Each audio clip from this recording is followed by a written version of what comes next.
আসসালামু আলাইকুম ওরহমতুল্লাহি ওবরকাতুহু। প্রিয় ভাই বন্ধু ফলোয়ার্স, বিশেষ করে যারা ইমানদার মুমিন এবং মুসলমান, আমি তাদের উদ্দেশ্যে কথাগুলো বলছি।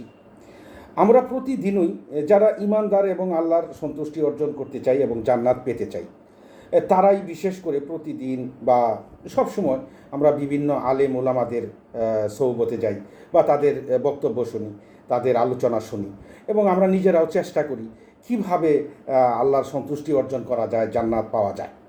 তো আমাদের আলেম ওলামারা অনেক সময় যেভাবে উপস্থাপন করেন, আসলে আমাদের ছোট যারা আমরা দুর্বল ইমানদার, আমাদের জন্য কঠিন হয়ে যায় এই ইবাদত করতে। আবার অনেক সময় আমরা ভাবি যে কী ইবাদত করলে আমি জান্নাত পাবো। মানে ইবাদতের মধ্যে ঘটনা হলো কি, আমরা তো জানি যে সালাত কায়েম করা মানে নামাজ পড়া, রোজা রাখা, এগুলাই আমরা জানি যে আমাদেরকে যদি আল্লাহ সন্তুষ্টি অর্জন করতে হয় নামাজ পড়তে হবে, রোজা রাখতে হবে, হজ করতে হবে, জাকাত দিতে হবে। এগুলো যেমন আমাদের ইসলামের স্তম্ভের মধ্যে এটা। কিন্তু আসলে এই জিনিসগুলো যদি আমরা পালন করতে চাই, আমরা আমল করতে চাই, আসলে মূল জিনিসগুলো কি আমাদের এটা জানতে হবে। আমরা কি করলে জান্নাত পাবো সেই বিষয়গুলো আল্লাহ পবিত্র কোরআনে স্পষ্ট করে বলে দিচ্ছেন। আল্লাহ কিছু কথা বলছেন যেগুলা বলছেন যে তোমরা এই কাজগুলা করবা আর এই কাজগুলা করবা না। হ্যাঁ, এর মধ্যে কিছু কাজ আমরা ভুলে বা মানে নিজের অজান্তে করে ফেলি। তো এখানে আল্লাহ পবিত্র কোরআনে একটা কথা বলছেন, একটা আয়াতে বলছেন যে এখানে সূরা নিসা আয়াত নাম্বার 31, এখানে আল্লাহ বলছেন যদি তোমরা বড় গুনাহ থেকে বেঁচে থাকতে পারো, যদি তোমরা বড় গুনাহ থেকে বেঁচে থাকতে পারো, তাহলে এখানে কী হয়েছে, আল্লাহ বলছেন যে নিশ্চয়ই আল্লাহ ছোট ছোট বিচ্যুতিগুলো মিটিয়ে দেবেন। সূরা নিসা আয়াত 31। এখানে আরেকটা সূরা নিসাতেই আরেকটা আয়াতে আল্লাহ বলছেন 116, আয়াত নাম্বার 116, এখানে আল্লাহ বলছেন যে নিশ্চয়ই আল্লাহ তাকে ক্ষমা করে না যে তার সাথে শরিক করে। তাহলে আমরা দুইটা জিনিস পাইলাম। মূল জিনিস হলো যে আল্লাহর সঙ্গে শরিক করা যাবে না, শরিক করা যাবে না। আমরা অন্যান্য ছোট ছোট টুকটাক গুনাহ তো করতেই পারি। তো এইখানে আরেকটা কথা বলছেন সূরা নিসাতেই আয়াত নাম্বার 48, এখানে আল্লাহ তাআলা বলছেন যে নিঃসন্দেহে আল্লাহ তাকে ক্ষমা করে না যে লোক তার সাথে শরিক করে। তিনি ক্ষমা করেন এর নিম্ন পর্যায়ের পাপ, যার জন্য তিনি ইচ্ছা করেন। আর যে লোক অংশীদার অংশীদার সাব্যস্ত করলো, আল্লাহ তার সাথে যে সে যেন অপবাদ আরোপ করলো, মানে আল্লাহর সাথে সে যেন অপবাদ আরোপ করলো। তো এই যে আয়াতগুলো আল্লাহ তো পবিত্র কোরআনে বলছেন, তো এখানে আমরা এই আয়াতগুলোকে খুব গুরুত্ব দিয়ে আমরা আমাদের মধ্যে রাখবো এবং খুব গুরুত্ব দিব এবং আমাদের আমলগুলা সেইভাবে অনুযায়ী করব। তো এইখানে আল্লাহ তাআলা আরও বলেন সূরা আনাম আয়াত নাম্বার হলো 82, এখানে আল্লাহ কি বলছেন যে যারা ঈমান আনে এবং স্বীয় বিশ্বাসকে শিরিকের সাথে মিশ্রণ করে না, তাদের জন্যই শান্তি এবং তারাই সুপথগামী। আরেকটা সূরা আন-নিসা আয়াত নাম্বার 147, এখানে আল্লাহ বলছেন যে তোমরা যদি শুকরগুজারি হও এবং ঈমান আনো, তবে তোমাদেরকে শাস্তি দিয়ে আল্লাহ কি করবেন, আর আল্লাহ সৎ কর্মের পুরস্কার দাতা, সর্বজ্ঞ, তিনি জানেন। তো অতএব এই যে আল্লাহ কথাগুলো বলছেন, তো এই কথাগুলোকে আমাদেরকে গুরুত্ব দিতে হবে। আমরা অযথা হয়রান হয়ে যাই, কী ইবাদত করব কি করব না। তো আমি আপনাদেরকে কয়েকটি আদেশ এবং নির্দেশ সম্পর্কে বলবো, একটু মনোযোগ দিয়ে যদি শুনেন। এই কাজগুলো যদি আমরা করি অবশ্যই আমরা জান্নাতি হবে, এতে কোনো সন্দেহ নেই। বলে কেন? আল্লাহর ওয়াদা কখনো বরখিলাফ হতে পারে না। আমাদের কথার তো কোনো মূল্য নাই, কিন্তু আল্লাহ যা বলবেন তাই সঠিক। তো এখানে সূরা বাকারা আয়াত নাম্বার 177, এইখানে আল্লাহ বলছেন যে সৎকর্ম শুধু এই নয় যে আমরা যে সৎকর্ম করি, এখানে কী সৎকর্ম করি এটা এখানে বলা হয়েছে, যে সৎকর্ম শুধু এই নয় যে পূর্ব কিংবা পশ্চিম দিকে মুখ করবে, মানে আমরা যে সালাত আদায় করি বা নামাজ আদায় করি সেটার কথা বলা হয়েছে। তো এখানে বলা হয়েছে বড় সৎকর্ম হলো এই যে তোমরা ঈমান আনবে আল্লাহর উপরে এবং ফেরেশতাদের উপরে এবং সমস্ত নবীগণের উপরে, আল্লাহর কিতাবের উপরে এবং আখিরাতের প্রতি।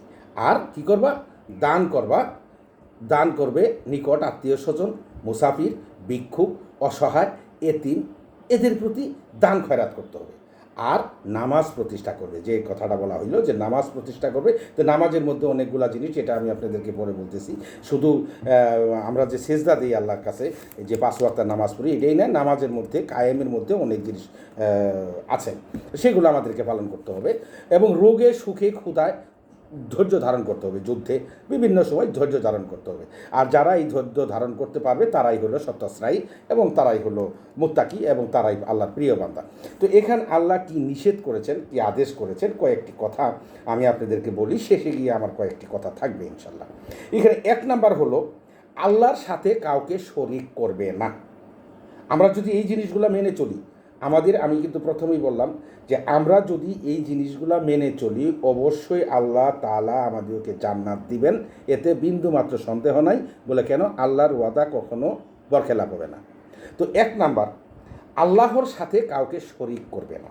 2, তোমরা সত্যের সাথে মিথ্যাকে মিশ্রণ করবে না। 3, জেনে শুনে সত্যকে গোপন করবে না। 4, নিজে সৎ কাজ করবে এবং অন্যজনকে সৎ কাজের উপদেশ দিবে। 5, ফিতনা ফাসাদ সৃষ্টি করবে না। 6, অহংকার করবে না, হিংসা করবে না, গর্ব করবে না। তো এইটা আল্লাহ তাআলা পবিত্র কোরআনে সূরা লুকমানে আয়াত নাম্বার 18-তে বলে দিয়েছেন। আচ্ছা, তারপরে হলো 9 নাম্বার, যে অন্যের সম্পদ অন্যায়ভাবে গ্রাস করবে না, ভোগ করবে না। এতিমের সম্পদের ধারে কাছেও যাবে না, অর্থাৎ অন্যায়ভাবে এতিমের সম্পদ ভোগ করবে না এবং এতিমকে সাহায্য করবে। 11, অন্যকে কথায় এবং কাজে কষ্ট দিবে না, অন্যকে কথায় এবং কাজে কষ্ট দিবে না। 11, অশ্লীলতার ধারে কাছেও যাবে না, অর্থাৎ জেনা করা যাবে না। 12, জেনা করবে না। 13, সকলের সাথে নম্র ও ভদ্র আচরণ করিবে, সকলের সাথে নম্র ও ভদ্র আচরণ করিবে। লোকজনকে মসজিদে যাওয়ার পথে বাধা সৃষ্টি করবে না। অনুমান থেকে বেঁচে থাকো। অনুমান এবং ধারণা অনেক সময় এটা পাপ, অতএব অনুমান করে কোনো কাজ বা কারো বিরুদ্ধে কোনো অ্যাকশানে যাওয়া যাবে না। ওয়াদা বা প্রতিশ্রুতি রক্ষা করবে, ওয়াদা বা প্রতিশ্রুতি ভঙ্গ করবে না। 17, ঘুষ বা সুদের কার্যে লিপ্ত হবে না, ঘুষের আদান প্রদানের সাথে লিপ্ত হওয়া যাবে না। 18, অসহায় গরিব মিসকিনদেরকে সাহায্য করবে, তাদের বিপদ আপদে এগিয়ে যাবে, আল্লাহর রাস্তায় ব্যয় করবে। 19, দানের প্রতিদান কামনা করব না, দানের প্রতিদান কামনা করো না, দান করে কখনো খুঁটা দিবে না, কষ্ট দিবে না, তাহলে দান নষ্ট হয়ে যাবে। 20, আমানত রক্ষা করবে, ঋণগ্রস্তকে সচ্ছলতা আসা পর্যন্ত সময় দিবে। 22, গরিব বা পরনিন্দা করো না, গীবত বা পরনিন্দা করো না, গীবত বা পরনিন্দা করো না, মানুষের সামনে পিছনে লজ্জা দিবে না, সামনে পিছনে কোনো গীবত করা যাবে না, মানে কোনো সমালোচনা করা যাবে না। এটা হলো সবচেয়ে বড় গুনাহ, আর শিরিক হলো সবচেয়ে বড় গুনাহ। আচ্ছা, মৃতের সম্পদ হক অনুযায়ী বন্টন করো, মানে মৃতের সম্পদ ছেলে মেয়েদের মধ্যে যে বন্টন করার ব্যবস্থা আল্লাহ তাআলা পবিত্র কোরআনে দিয়েছেন, সেই অনুযায়ী বন্টন করতে হবে। মা বাবার প্রতি সদয় হও এবং সদাচরণ করো, তাদেরকে মানে কষ্ট দিবে না। আত্মীয়দের সাথে, নিকট আত্মীয়দের সাথে সৎ সম্পর্ক বজায় রাখো এবং তাদের সঙ্গে সুন্দর আচরণ করো। অন্যায়ভাবে কাউকে হত্যা করো না, অন্যায়ভাবে কাউকে হত্যা করো না। ন্যায়সঙ্গত বিচার করবে, ন্যায়সঙ্গত বিচার করবে এবং আল্লাহর ইবাদতে একে অন্যকে সাহায্য করবে, আল্লাহর ইবাদতে একে অন্যকে সাহায্য করবে। 27, অন্যের ভুলের জন্য ক্ষমা করবে, অন্যের ভুলের জন্য ক্ষমা করবে, কেননা আল্লাহ অত্যন্ত ক্ষমাশীল, আল্লাহ ক্ষমা পছন্দ করেন। আল্লাহর অনুগ্রহ হইতে নিরাশ হইও না, আল্লাহর অনুগ্রহ হইতে নিরাশ হইও না। নম্র ও সুন্দর আচরণ করো, অন্যের সঙ্গে নম্র ও সুন্দর আচরণ করো। আল্লাহ এটা সূরা ফুরকানে আয়াত 63-তে বলছেন। যাই হোক, এগুলো সম্পূর্ণ কোরআনেরই আয়াত, আমি যেগুলো আপনাদেরকে বলতেছি কোরআন থেকেই আনা, কিন্তু সম্পূর্ণ আয়াত না, আয়াতের মূল অংশটুকু আমি এইখানে আনছি। এখানে 30 নাম্বার, অনুমতি ছাড়া কারো ঘরে প্রবেশ করো না। 31, সৎ কাজের আদেশ করো, অসৎ কাজের নিষেধ করো। 32, মানুষের মধ্যে বিরোধ নিষ্পত্তির জন্য চেষ্টা করো। কখনোই বিরোধ বাজাবে না, মানুষের সঙ্গে একে অপরের সঙ্গে দ্বন্দ্ব বাজাবে না, এবং দ্বন্দ্ব নিরসনের জন্য চেষ্টা করো। একে অন্যকে মন্দ নামে ডেকো না, একে অন্যকে মন্দ নামে ডেকো না। আচ্ছা, একে অন্যের গোপন বিষয় অনুসন্ধান করো না, একে অন্যের গোপন বিষয় অনুসন্ধান করবো না। সর্ব অবস্থায় আল্লাহকে ভয় করো, সর্ব অবস্থায় আল্লাহকে ভয় করো এবং আল্লাহর ভয় অন্তরে পোষণ করো। অমুসলিম বা বিধর্মীদের সাথে খারাপ আচরণ করবে না, তাদের সঙ্গে সুন্দর আচরণ করো। লোভ লালসা থেকে মুক্ত থাকো, লোভ লালসা থেকে মুক্ত থাকো। লোভ লালসা আমাদের হয় কি পাপের উৎপত্তি, মানে এইখানেই আমরা লোভ যত করব। যাই হোক, আপনারা বুঝতে পারছেন। আল্লাহর নিকট বেশি বেশি ক্ষমা প্রার্থনা করো, কেননা আল্লাহ অত্যন্ত ক্ষমাশীল, আল্লাহ ক্ষমা করতে পছন্দ করেন। সর্ব অবস্থায় আল্লাহর শুকরিয়া আদায় করো, গুণ কীর্তন করো, আল্লাহর বরত্ব ঘোষণা করো। মানে আল্লাহর কি বলে এটাকে, আমরা যেটাকে বলি যে আমরা একজন আরেকজনের প্রশংসা করি না, তো এরকম আল্লাহ প্রশংসা শুনতে খুব ভালোবাসেন।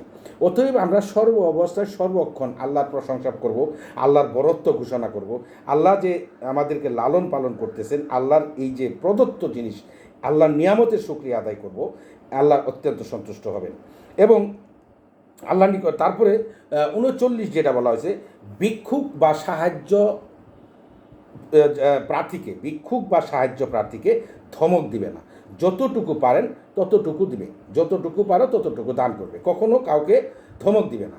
অতএব এইখানে আমাদের সবচেয়ে বড় যে জিনিসটা আমাদের ইবাদতের, এই যে জিনিসগুলো বললাম, আমরা যদি এগুলা মেনে চলি, 5 ওয়াক্ত নামাজ ঠিকমতো পড়ি, এই জান্নাত আমাদের জন্য অবধারিত। আমাদের কি, আমাদের ইসলামের মূল স্তম্ভ কি? নামাজ, রোজা, হজ, জাকাত, আর হলো নামাজ, রোজা, হজ, জাকাত, নামাজ, রোজা, হজ, জাকাত, রোজা, এই তো নামাজ, রোজা, হজ, জাকাত, এই আমাদের যে 5টি স্তম্ভ আছে। 1 নম্বর কথা হলো আল্লাহর উপর পুরোপূর্ণ বিশ্বাস রাখতে হবে, সেই বিশ্বাস অনুযায়ী নামাজ কায়েম করতে হবে, রোজা রাখতে হবে, হজ করতে হবে, জাকাত দিতে হবে, এই তো। তো এখন ধরেন আমাদের শারীরিক যে জিনিসগুলো, যেমন নামাজটা আমরা যে কোনো হলে আমাদের শারীরিক ব্যাপার, এটা কিন্তু আমাদের পড়তে কোনো কষ্ট নাই, এটা পড়তে কোনো সমস্যা নাই। অতএব নামাজ আদায় করা এটা শারীরিক ব্যাপার, এটা করতেই হবে, এর কোনো মাপ নেই। দ্বিতীয়, রোজাটাও আমাদের শারীরিক ব্যাপার, এটাও করতে হবে, এটাতে কোনো মাপ নাই। এখন আসেন আপনি জাকাতের ব্যাপারে প্রশ্ন হইল, আপনার অর্থ থাকলে, নিসাব পরিমাণ অর্থ যদি থাকে দিবেন, না হলে দিবেন না। কিন্তু দান খয়রাত, এটার ব্যাপারে কিন্তু নিষেধ নাই। দান খয়রাত 5 টাকা আছে, 2 আনা দেন, 1 আনা দেন, 4 আনা দেন, এটা দিতে হবে। বলে এটা দিতে হবে কেন? এটা আপনার মহত্বের প্রকাশ, যে আল্লাহ আপনার প্রতি যেরকম অনুগ্রহ করছেন, আল্লাহ আপনাকে যেরকম নিয়ামত দিচ্ছেন, আমাকে যেমন নিয়ামত দিচ্ছে, আমি যে নিয়ামত ভোগ করতেছি, সেই নিয়ামত থেকে কিছুটা অন্যজনকে দিতে হবে। যে আল্লাহ তোমাকে যেরকম অনুগ্রহ করছে, তুমি অন্যের প্রতি সেরকম অনুগ্রহ করো, এটা কিন্তু আল্লাহর কথা।